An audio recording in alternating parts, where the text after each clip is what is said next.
critical part of continuing to play music.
This is Silph Radio, a Pokemon podcast. I'm your host, Nathan Capisser, and this is the inaugural fucking episode, son, or Daughtry? I don't know.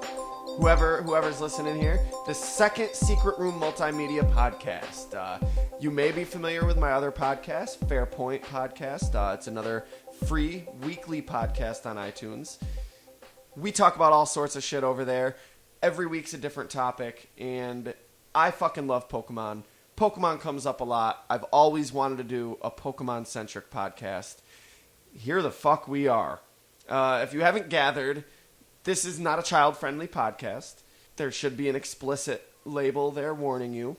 This is not going to be a weekly podcast. It's going to come out when it comes out, and you can deal with it. Fairpoint will still be weekly, so while you're jonesing for some Silph Radio, head on over to the Fairpoint iTunes page, download a couple episodes of them. In the meantime, let me tell you a little bit about this podcast I've got going here. The name's Silph Radio. Every week, we're going to be taking a look at a different aspect of the Pokemon universe. Whether that be a Pokemon, a character, a city, a strategy, anything. Hell, even a move. As I said, we will not be releasing on a weekly schedule, so if you'd like to keep abreast of Silph Radio news, know when the new episodes are coming out, go on over to facebook.com/Silph Radio Podcast, like the page, you'll get updates, and we'll try to keep some constant updates even on off weeks. If you have any questions, comments, corrections, suggestions for episode topics, let me know. You can email me at silphradiopodcast@live.com. And, of course, before we get too deep into this, we got to get this out of the way. Pokemon is owned by Game Freak and Nintendo. I claim no ownership over Pokemon. Well, okay, I do claim ownership over Pokemon in the sense that I go out with my Pokeballs, I battle Pokemon, and I capture them and train them to be my own.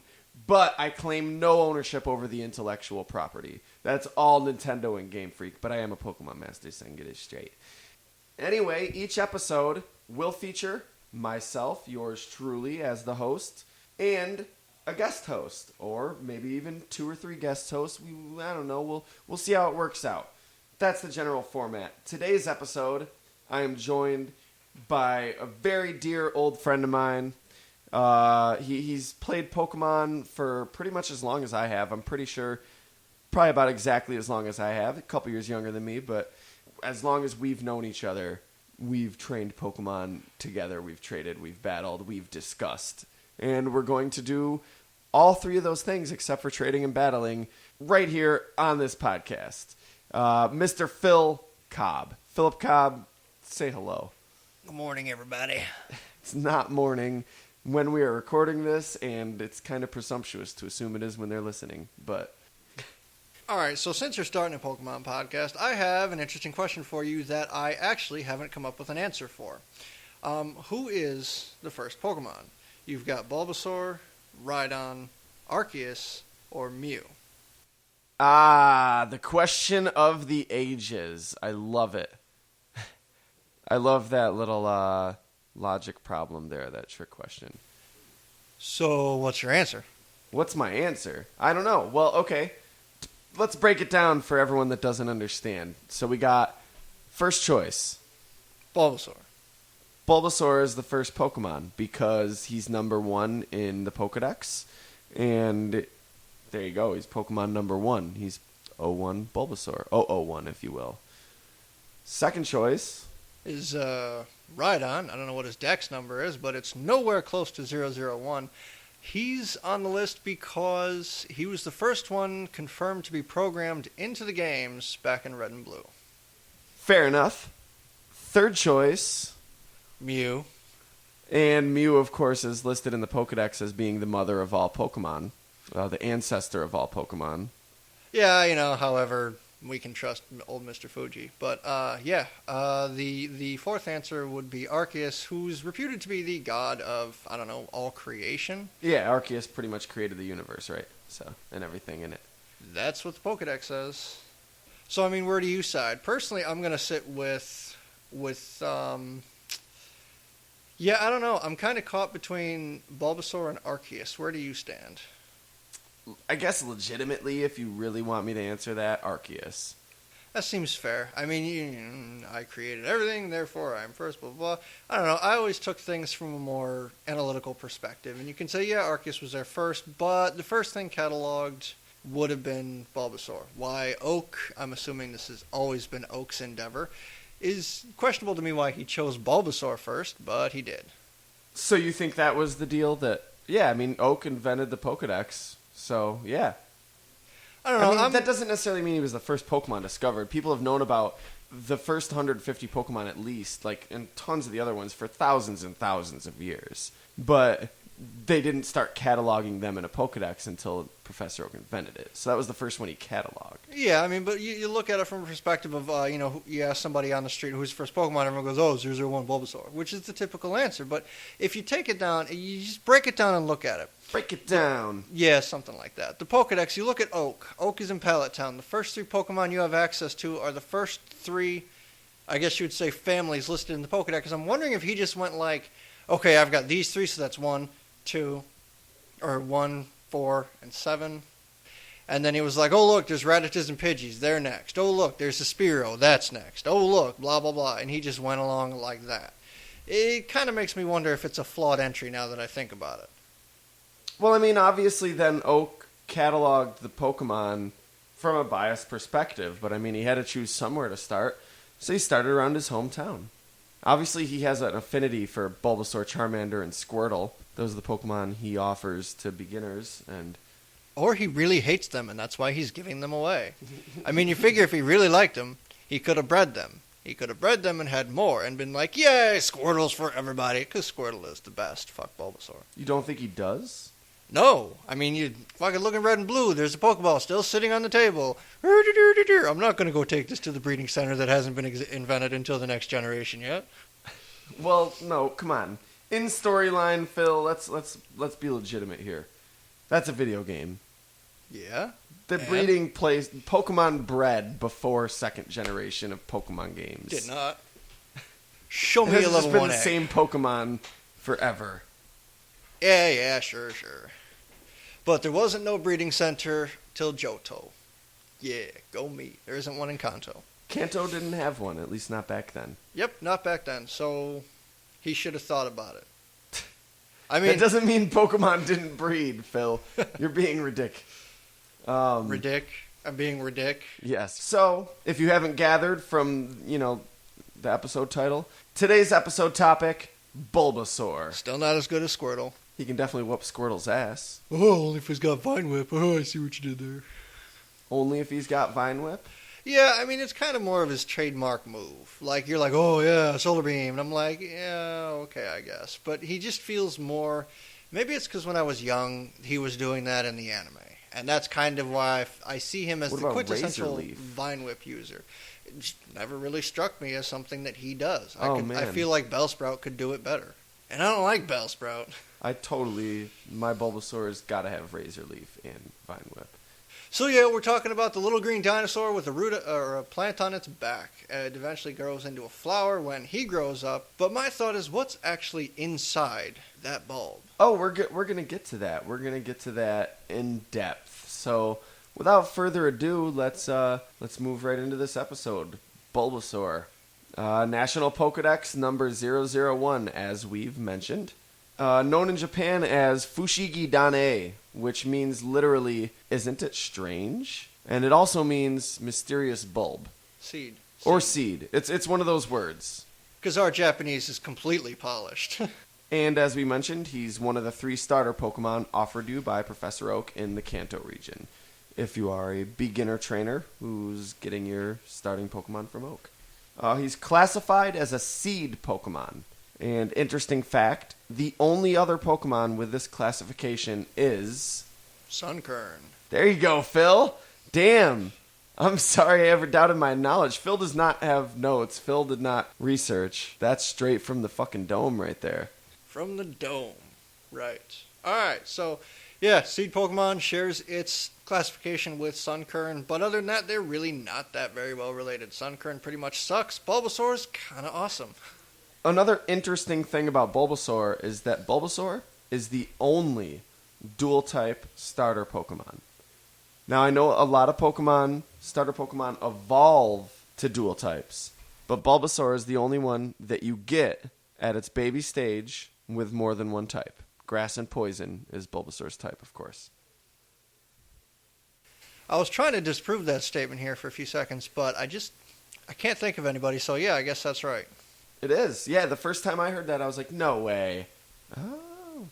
Now, do you think that Squirtle got the shaft out of those first 3 because he doesn't get a secondary type? Or do you like that he doesn't get a secondary type? I find him to be a lot more... He's less in complexity, but he's a lot easier to plan for and plan for going up against, I guess.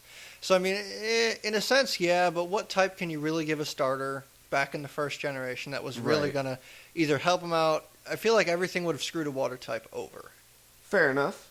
So the abilities that Bulbasaurs are known to have are A, Overgrow, which makes this Pokemon's grass type moves increased by 150%, but only if the user has less than half his HP, his or her. Or B, Chlorophyll, which is during sunny weather, your speed stat will double. Uh-huh.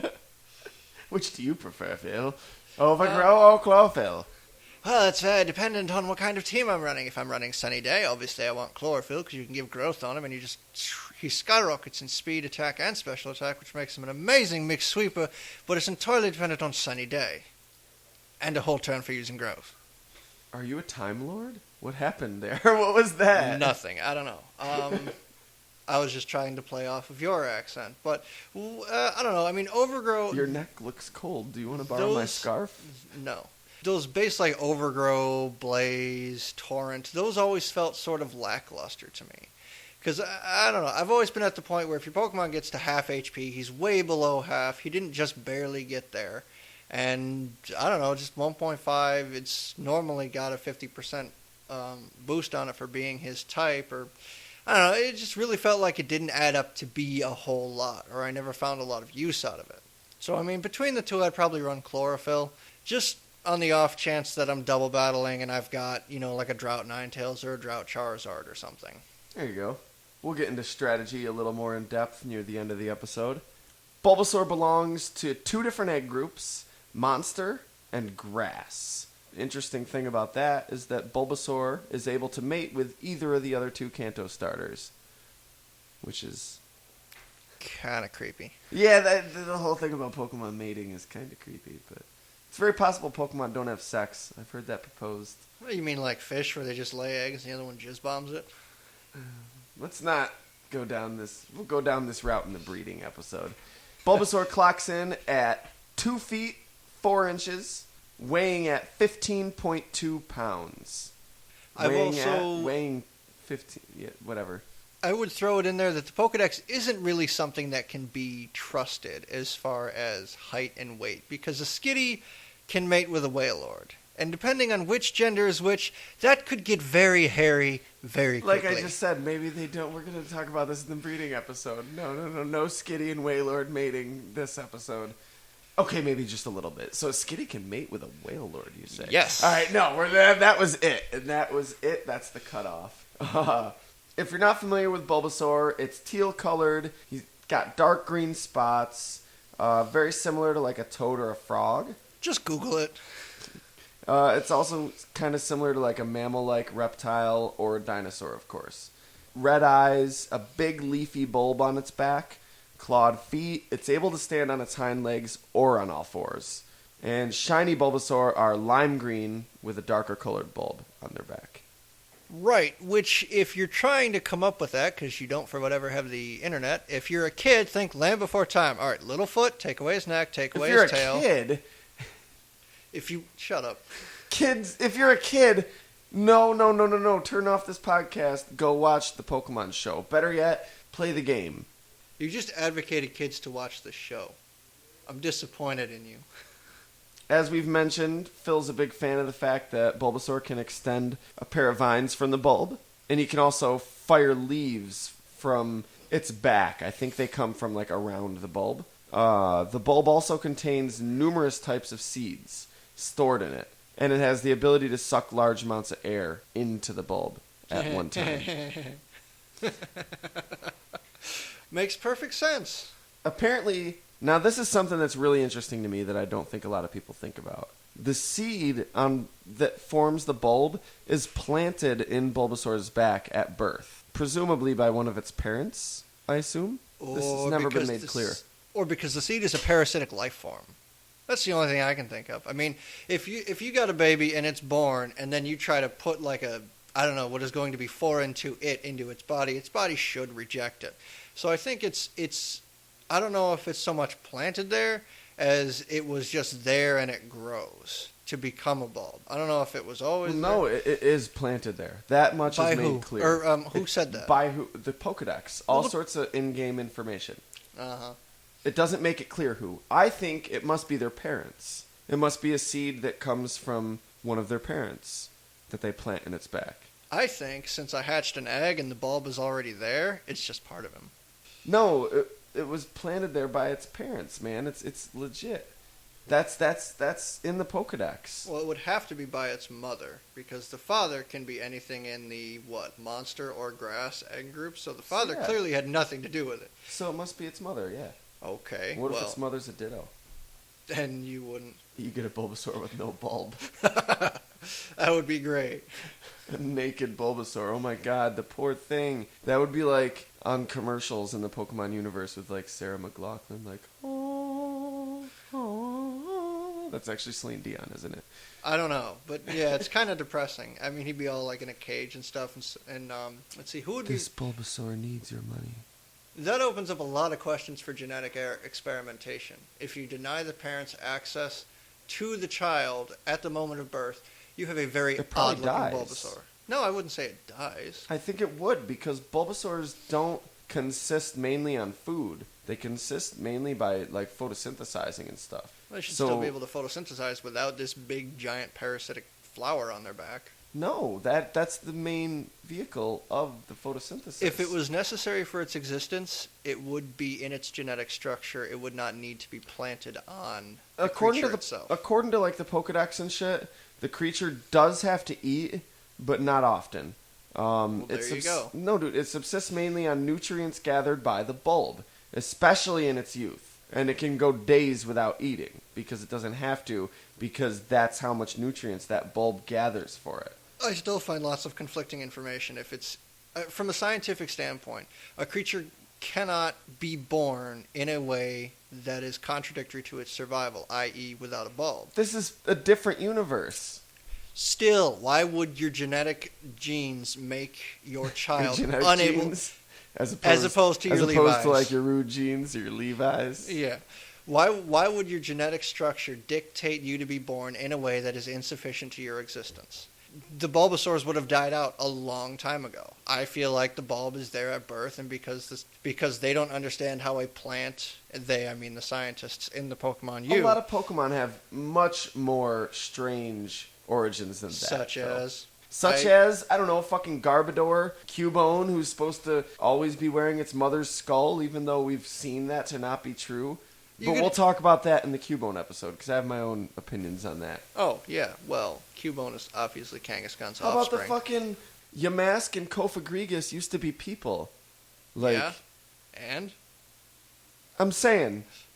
they used to be people. They died. It said that Shuppet, or let's see, what is it? Bennett was a toy that was thrown away. How did it gain its sentience? There's a lot of questions. Because this universe operates on slightly different rules than our own. Well, it's still. Why would you produce offspring that are incapable of survival? I assume it's a mutual relationship between the Bulbasaur and the plant that grows on its back, to the point that this mutual relationship has occurred for so many eons that it functions as one organism. Like, there are real life creatures like that in the real world. Still, if it's biologically produced from an egg or wherever they breed from, I feel like the bulb is going to be there. It's just going to be part of its genetic makeup. I don't think it's put there. It's not, though. You don't think, but that's legitimate information straight from the fucking Pokemon world. Yeah, because they're like, oh, let's just put this in there. Fat. We could spend the whole podcast talking about this. Let's not. No, what do you think? What? Let's. What do you think they do eat, though? Because they eat a little bit. They do have to eat, but they don't have to eat a lot. Now, do you think they eat insects, veggies, meat, both? We'll consider this. You look at the show, and there's like, oh, there's all this food on the table. And then they're like, wait, no, There's nothing that is not Pokemon in this world. So all that's Pokemon. They eat each other. They're all cannibals. I don't know. It eats whatever it sees on the ground, whatever appeals to it. Oh, the bulb pulls in the nutrients, so it's obviously pulling There are carnivorous Pokemon and herbivorous Pokemon. like Tyrantrum. But the bulb, this point of contention that it is, grows bigger and bigger as the creature grows. Eventually, what? Big shock, it grows. Big shock. I thought you said big shot. Oh, fucking Mr. Big Shot over here. Bulb grows. Oh, is that something it does too? Bulb on your back. Eventually it grows big enough to prevent the creature from standing on its hind legs. The more time a Bulbasaur spends in the sun, the faster it grows. And often they will just nap in the sun and still be gathering nutrients and growing. And yeah. Uh-huh. So I imagine you get a Bulbasaur in the sun, it's not very likely to want to leave, and yeah. Definitely helps to have a Pokeball. Yeah, because you just keep him in there forever and he stays a Bulbasaur forever, according to your logic. If you keep him in the Pokeball? Yeah, he's not in the sun, he's not absorbing nutrients, he's not growing. You're effectively cryogenically freezing them inside something that just suits you. Of course. That's pretty fucked up. Kind of douchey. There's contention in the scientific community over whether to classify Bulbasaur as a plant or an animal. Oh, I don't know. That should be over really quickly because it's born without the seed, which makes it a plant, or not a plant, animal, right? Right? Because the seed is put there, so it's clearly an animal? I mean, what I'm getting at, chronologically, is Bulbasaur hasn't existed forever. I mean, you can all the way date back to Mew and all that other stuff, but I mean, it's whatever. That's not what you were getting at, though. Well, okay. I mean, you look at it this way. Whatever. Let's say Arceus made everything, and then Mew, and then all of our current stuff is from Mew. Okay, we've got fossils that are from Pokemon that existed so many thousands, hundreds of thousands of years ago. Whatever. How does that work? Because we've got them from so many thousand years ago. What is the link between them and what's there now? Not what we've brought back. Like, okay, so you've got Kabuto, Kabutops, whatever, they died out. Okay, so there's also missing links from what we have now reaching all the way back to Mew. There's got to be fossils of stuff that existed between Mew and what's currently available. Fair. There has to be tons of Pokemon that existed. So where are those fossils? Are they interesting enough to resurrect? I don't know if that's the discussion for the Bulbasaur episode, although I'd love to get into it. Do a whole episode on fossils. That's a really interesting question. So, where did Bulbasaur come from? They're actually parents. Huh? Their parents? Well, yes. True. But you never run into them in the wild. We haven't yet. There are actually wild Bulbasaur in Kanto. However, they are incredibly rare because they've been designated as starter Pokemon. And hence, they're raised by breeders to be distributed to new trainers. Which means there should be way more of them. There are. See, when I breed, I make like 40 eggs before I get the one I actually like and take and choose and train and glorify and make it beat the Pokemon League. But, I mean, what do I do with the rest of them? I release them. Where do all those Pokemon go? Crickets? Cricketots, anyone? There are wild Bulbasaur, like I said. But right, the there thing should is, be more. They're almost, I see it like they're almost like breeds of dogs. You know what I mean? Like they're bred on an as-needed basis? Well, no, I mean, what's the word for a species that's evolved as a consequence of man domesticating them? Domesticated? That's the word. No, come on, man. I don't. They're mostly raised by breeders, so the majority of the population of Bulbasaurs are breeder raised. They're not. They're raised in captivity. They're not wild Pokemon. Yeah, but if you get one that has like Down syndrome or some shit, you're gonna throw that in the wild. Come on. Oh my goodness. Nobody wants Phil. a Down syndrome. Well, Bulbasaur. I never. I'm sorry, that was kind of jacked up. What if you get a retarded Bulbasaur who doesn't have his bulb or his bulb's half dead or something like that? You're gonna chuck that guy into the wild. You know, it's a way of things. Well, there are wild Bulbasaur, like I said. Yeah, they're all retarded or have Down syndrome. I'm going to You learn so much about the Pokemon I'm going to. here on Silph Radio. We take this shit serious. All right, thanks for listening to Silph Radio. We're going to take a quick break, and we'll be right back. We ain't taking shit.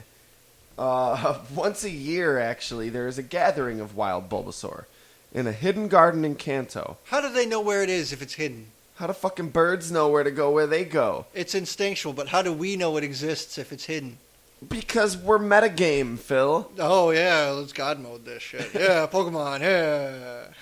The procession's led by a Venusaur, and it centers around Bulbasaur's evolving into Ivysaurs. So it's sort of a bat mitzvah, if you will. Uh-huh. A bulb mitzvah. That's better. A But still bulb not quite mitzvah. there. That's what we're going to call it. Better, but not quite there. Some trainers of note that have Bulbasaurs. Erica has a Bulbasaur, according to the TCG. Ash has a Bulbasaur. Yes. Thank you for being patient. I guess we'll do Ash then. Ash, that fake floozy red ripoff. Okay, so Erica, I figure with the gym leader status, she'd have more than a Bulbasaur. I feel like she'd have, I don't know, a Venusaur? It's possible. Grass type, I don't know. I mean, I feel like gym leaders should have the status enough to breed. They should know enough of what's going on to breed their own eggs. They shouldn't need a breeder. Well, regardless, life doesn't revolve around battling. Yeah, it does. Have you seen Ash's journey? Erica's Bulbasaur, actually, she uses to run errands for her. So I don't even think it's one of her battling Pokemon. Well, la-dee-da. I don't beat you up, but I send you off to go do my bidding. Almost as bad. She's such a cynic. Those gym leaders are hateful bastards. I think you're the hater here. As you mentioned, Ash does have a Bulbasaur, which once protected a hidden garden where Pokemon would rehabilitate and, relax and chill, enjoy the wildlife. Enjoy the scenery. wildlife. Yeah, they just ogle each other all day. Yeah, it's a whole lot of fun. But now he's retired from battling and lives with Ash's other Pokemon at Professor Oak's ranch. So, he did good, and before he got cool, Ash threw him away like he does every other time. Yeah. Loser! Fuck that show. Fuck that protagonist. Fuck that dude. Wow. You took the words right out of my head. Nah, Ash is a bitch. Yep. Red is a straight G. Red has a Bulbasaur named Soar because Red is notoriously bad at naming Pokemon. It's now a Venusaur, actually, and it was given to him by Professor Oak after he helped Professor Oak save all his escaped Pokemon. Uh-huh. Uh-huh.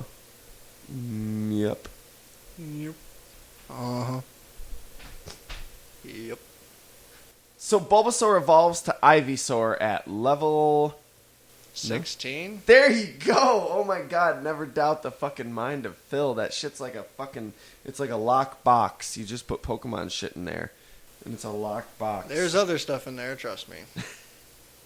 That's another podcast in and of itself. Ivysaur is known in Japan as Fushigisu, which is translated as strange grass. He's known in French as Herbizarre, as in like an herb, and bizarre, Herbizarre. How bizarre, how bizarre. Herbizarre, Herbizarre. You got it. I always felt Ivysaur was very crude in his design. His bulb has flowered, but it's still up, and it always radiates a presence of smoothness, whereas his leaves are very jagged. So I found him to be very contrasting, and he hasn't really done much from his Bulbasaur stage. He's just sort of grown a little. He's like 60 or 80% larger, but there are no major design changes. His fangs are bigger. He's grown a little bit. Yeah, his bulb's opened up a little bit. There's like a large pink bud in there waiting to bloom. Longer, stronger legs, but he can't stand on his hind legs, as we've said earlier. Shiny Ivysaur is kind of like light green. No big change there. No. Ivysaur's in Smash Brothers. Uh-huh. That's pretty cool. Smash Brothers is pretty cool, but that's another episode, and I'm going to stop myself right there. When Ivysaur is ready to evolve to Venusaur, the flower bud on its back starts swelling and giving off a pleasant, sweet-smelling aroma. Mm-hmm. And the Ivysaur just starts getting really lazy, spends more time just chilling in the sunlight, absorbing nutrients as it gets ready to evolve and make that next step into its new phase of its life. Yes, because that makes perfect sense. Step into the next stage of your life, but before you get there, sit on your ass, drink a beer, find some potato chips, and sit there for a few weeks. Hell yeah, sit there in the sun. Right, because that's sending a great message. Wink. Well, if you're a fucking Bulbasaur, it is. It's productive. I don't know, I feel like he could be doing, or an Ivysaur should be doing a lot more to get ready for a large transformation than, I don't know, sitting on its ass. Well, that's what it does. Okay. And about what level does this happen, Phil? 32. I love it. I love it. Venusaur is called Fushigi Bana in Japanese. Fushigi Bana! That's a pun on Fushigi no Hana, which means strange flower. And he is, of course, the mascot of Pokemon Green and Pokemon Leaf Green. But y'all don't know about green, do you? Listed in the erroneous Pokedex as 6 foot 7 inches, 220.5 pounds, much bigger than Ivysaur, makes a big jump in size in that evolution. Wider, squat body. The darker green spots have disappeared from its skin. Just a uniform teal color. So what you're saying is Ivysaur has pimples, and they go away when he grows up. No. Actually, Venusaur has more, like... No, but you said the dark green spots go away. But the dark green spots on its skin. Yeah, it's pimples. No, they're just spots of color. It's pimples. Of course, the main thing you first notice when you see a Venusaur, the flower's opened up into a large spotted pink flower atop like a thick, almost like tree-like trunk. Almost like a palm tree trunk. Yeah, and it's surrounded like by big green leaves, almost like palm leaves. And the more nutrition and sunlight it gets, the more vivid the color of its flower is. Okay. The more you know. Shiny Venusaur is still ugly. Pretty much the same color scheme as shiny Ivysaur. Light green. The flower is yellow and orange. See, that's what kills me. His flower should have been like blue. Or like a tropical green. They should have done something to make him worth pursuing. I feel like shiny Ivysaur, the shiny Bulbasaur family, just is not worth taking the time to get a shiny of. Right. I like the fact that a lot of shiny Pokemon aren't that different. Up until the point where it's a Pokemon that I'm like, ooh, I want to see what this shiny will look like. Oh, really? That's it? He's just 2 tones of red lighter. Like, so many cool, like... wah, wah, wah moments when you're shiny hunting. Fucking Charizard's lucky. He got black. Like, any Pokemon looks cooler when they're black. Yeah, I mean, Greninja is... Don't read any racial undertones into that. There's nothing like that. But probably like, not oh my the best god, idea. dude, I love Farfetch'd. Could you imagine a black Farfetch'd? That'd be fucking dope. Yeah, but I mean, like, Greninja's shiny is, like, all black, and that thing wrapped around his neck, which I'm assuming is his tongue, is like, blood red. It's, like, amazing, and I'm like... That made me happy because yeah. I fuck with Greninja. I fucks with Greninja hard. Okay, well, I'll leave you and that tongue alone. Back to Bulbasaur. So, Venusaur, what's next? The pleasant scent that it emits actually makes Pokemon calm, and it attracts Pokemon. Ha! Attracts. Really? You said attracts. You said pleasant. It's worth noting that it also soothes people as well. Yeah. And after a rainy day, the plant has a stronger scent. I'm just going to throw this out there. Attracts people as well. There's a lot of abuse for hentai in there. Kids, Get your mind out of the gutter, Phil. it's not in the gutter. I'm just being creative. This is not a family podcast, actually. I said that at the beginning, so. Yeah. So never mind. Get your mind back in the fucking gutter. What about this hentai? Yeah, Bulbasaur no. hentai? Never mind. Google it. Rule 34. If We it know exists, Phil does, apparently. if it exists, there's porn of it. So just Rule 34. Remember that. So I can imagine then that's an interesting aspect of, real life. Having a Venusaur. Oak should be studying that. He studies human and Pokemon interaction, so he should know all about that. It's got to make it easy to catch Pokemon. The Pokemon are I bet he's the cameraman. attracted to come towards you and find you, and then they're calmed and Well, he soothed learns and- sweet scent, or I'm assuming he can, so yeah, that makes sense. Or if you're really pissed off, you're in a bad mood, bring out your Venusaur, just breathe in that smell, and it soothes you because it soothes people too. Or, much. because that's not how most people are thinking about it, they use Venusaur to attract things that will come over and you can beat them up because you're pissed off. But then by the time they get there, You're still you're pissed. soothed, and You're you're still like, pissed. hey, little Teddy Ursa buddy. What's Boot up? to the head. Boot to the fucking head! No. And then you get your ass whomped by an Ursaring. I mean, this is just the cycle of life. Have you ever read the Electric Tale of Pikachu mangas? No. I haven't read any of the mangas. Because I can't read Japanese. Well, I've got a lot of I have pretty much all of the Electric Tale of Pikachu series. Those ones were based on the anime, but a lot better. And They made it more realistic, badass. It was pretty cool. And it was when Pokemon was still young, so there was more room for interpretation and artistic license. Meh. In the Electric Tale of Pikachu manga, there is a village underneath a giant tree, and history says that a Venusaur once defended them in battle, and the giant tree was spawned by the Venusaur.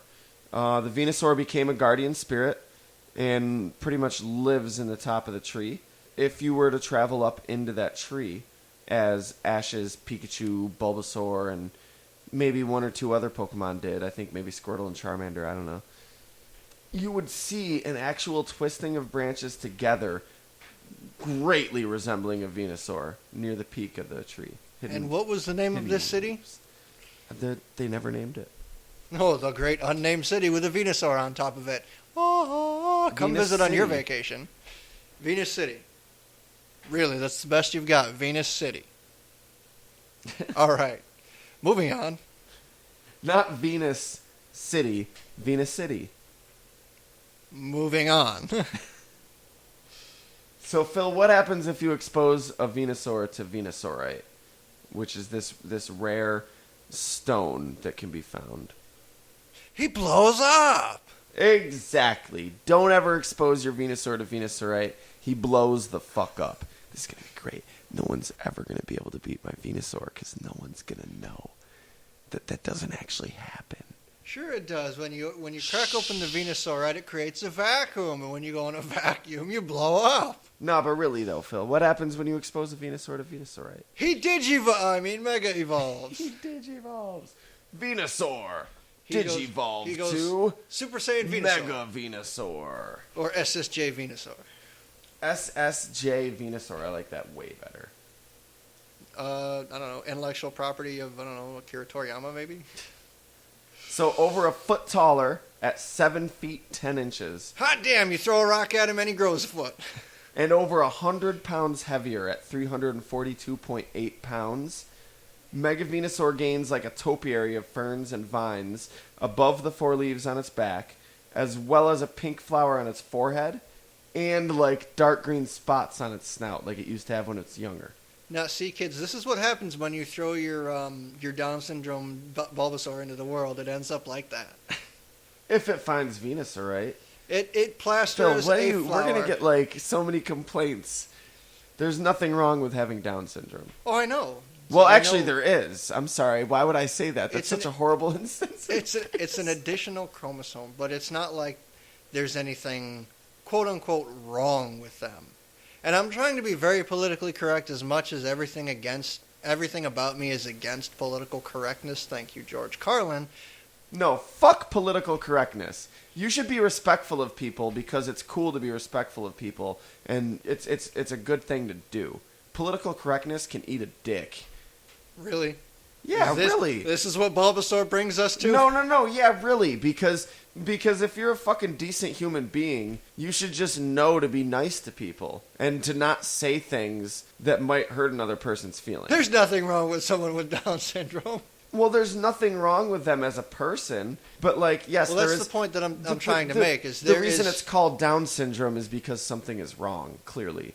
But that doesn't make them a lesser person. I'm not going to say that they're wrong. I'm going to say that they have an existing condition that differentiates them from the normal. All right, is this podcast about Bulbasaur? This is not existential criticism. Anyway, like I said, people with Down syndrome glue flowers to their forehead to feel special. That's where you get Mega Venusaur from. And Next topic. Like I'm saying, as a podcast, Silph Radio is incredibly supportive of people with Down syndrome. And people with Phil all disabilities in general. has a horrible misunderstanding of this syndrome because it doesn't cause you to glue flowers to your head. Yeah, I'm an insensitive prick. So long as we're on the same page. Yeah. Might as well get it out there.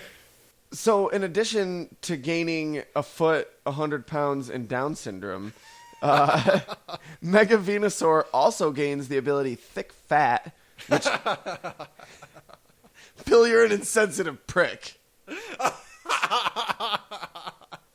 That gives it protection against heat and cold, therefore ice and fire-type moves. Which is an interesting evolutionary trait, considering those are two of its major weaknesses, aside from attacking its poison side, which you're then looking at, I don't know, what was the first generate? Or pretty much psychic? Well, ground, apparently grass knocked Pokemon off the ground. have reactions to, geological formations. Anomalies, yeah, there you go. That's the word I was looking for. Evolution stones, Mega Evolution stones. Okay. Rock candy, what do you think that is? It's rock candy? It's like a candy. Okay. Well, anyway. So. Venusaur is fat. Mega Venusaur is even fatter. So if you're going to battle with a Venusaur, what are you going to do? You're going to beat the opponent. Well, yeah. That's or lose. That's Venusaur objective sucks. 1. That's the first thing you want to keep in mind. Or lose because Venusaur sucks. Just throwing that out there. Popular theory says that the best ability to utilize with your Venusaur is chlorophyll. Boosted speed in sunny weather. You give it a calm or timid nature, boosting either its speed or special attack, respectively. And that works best in tandem with a Pokemon on your team that has the ability Drought, which instantly summons Sunlight, as you were mentioning earlier, for the entire duration of the battle, unless weather by is a different changed weather subsequently. Condition. Yeah. Which was changed in Generation 6 to only be, I don't even know how many turns, but it has a duration on it as of Gen 6, so it's not as good as it used to be. Now, if you're going to do that, Phil, if you're going to go for that type of team with your Venusaur, what are your only 3 options for that Pokemon that knows Drought? Come on, you got this, Phil. You got this, Phil. I'm not much of a competitive battler, but the real answer is going to be I wouldn't, because I'm never going to run Venusaur, because Squirtle's better. Come on, you're not going to try? Just try. No one cares if you get it wrong. I know of Charizard and Ninetales, but I can't think of the last Mega Charizard. Why? Yeah, Mega Charizard, why? And Ninetales. You don't know what the last one is? I can't think of the last one off the top of my head. What if I give you a hint? Are you playing a game with me or the listeners? Hint. No, you. Okay, what? It's a fire type. No, I'm just playing. That narrows it down. Thanks. All right. No. I'm just playing. It's a legendary. Oh, Groudon. Never doubt the mind of this man over here on the opposite side of the table as me. Not as you, the listener. You're probably not at a table. You might be. So, strategy 1, use the ability Chlorophyll. Make it sunny, get that speed boost. Have the item Life Orb held by your Venusaur, which increases any successful attack by 1.3 times, but deals you damage equal to 10% of your maximum HP. And use these 4 moves. Growth, which raises attack and special attack even more on top of the Life Orb. Yeah, it's Growth gives you 2 stages of attack and special attack boost under sunny conditions, combined with your increased speed thanks to chlorophyll under sunny conditions, you've got a pretty nasty sweeper going on. You can throw almost anything you want into your move set, but a lot of them are going to probably push special attack, as I believe that's Mega Venusaur's regular Venusaur's stronger stat, and they're going to tell you to run Solar Beam because why not? This strategy actually doesn't tell you to run Solar Beam. It goes with Giga Drain, which hits the enemy hard and recovers some of the health that you're probably losing. Hidden Power Fire, which deals damage, is fire type to counter any steel types that are thrown out against you, because they're super effective to Venusaur's type, of course. And, surprise, surprise, gains power from the sun. That fourth move, Sludge Bomb, just for more type coverage, and never hurts to have the possibility of poisoning your opponent. Well, I believe Sludge Bomb was thrown in there mostly to counteract the fairy type that was introduced in Gen 6. If that's not in there for that purpose, then they just want it so you can have neutral coverage on things that grass isn't that great at. I'm not sure why they're pushing Giga Drain. If you're as fast as you should be under sunny conditions, Solar Beam is much more likely to one-hit KO than it is Giga Drain, which is a little more than half of Solar Beam's power. Plus, with the growth boost, you're going to one-hit KO almost everything with Solar Beam anyway. Well, strategy 2, use Venusaur for stalling and or support. You equip it with the Black Sludge, which gives poison types 6.25% of their health back at the end of their turn. I believe that's 1/16th, and it frees up leftovers for another Pokemon. And then use moves like Sunny Day as a backup in case your Droughter is disposed of. And moves like Leech Seed, Sleep Powder, Substitute. And it wouldn't hurt to have Giga Drain in there too. Hidden Power Fire can take care of a lot of Pokemon that are immune to Leech Seed. There you go. I'll just Fire Punch it. Well, if you're fighting against Venusaur, your best option is to change the weather. Yeah, there's that. And then you can also go flying. True.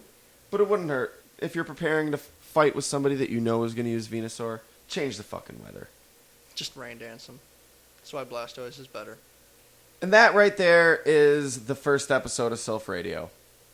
So tune in next time. We're going to be talking about Charmander. And of course, the next episode, we're going to be talking about Squirtle. First 3 episodes, gotta go with the first 3 fucking starter Pokemon. The information that's presented in this podcast, it comes almost entirely from 3 sites. Bulbapedia, Cerebi.net, Smogon University. These sites are indispensable sources of knowledge for a Pokemon fan, and they make this podcast possible. No bullshit. Thanks, guys. Thank you for fucking being a free service. Fans like me, fans like our listeners, and thank you for making my podcast possible. Not only that, remember, whatever you read on there, think about it. It'll make a lot more sense, and you can say it a lot clearer next time you have to explain it to somebody. I mean, pretty much do that with anything you read. Not Think about it, you know. Not anything. Anytime you're reading, you should probably do that. Skitty and Wailord. I think it's fair advice. Phil, we hope to have you back on Silph Radio again soon. I don't think the viewers hope for it. Or the listeners, whatever. The viewers? I disagree with you entirely, sir. You're a pleasure to have on the podcast. You're a pleasure to listen to. From the Secret Room, I'm Nathan Capisser. And I'm P. Diddy. That's not P. Diddy. Don't sue me, P. Diddy. But if you'd like to get on an episode, just shoot us an email. silphradiopodcast@live.com. Hit us up on the Facebook, facebook.com/silphradiopodcast. We'll get back to you, Diddy, I swear. Daddy, Puffy, Poofy, whatever you're calling yourself now. Puffosaur. We out.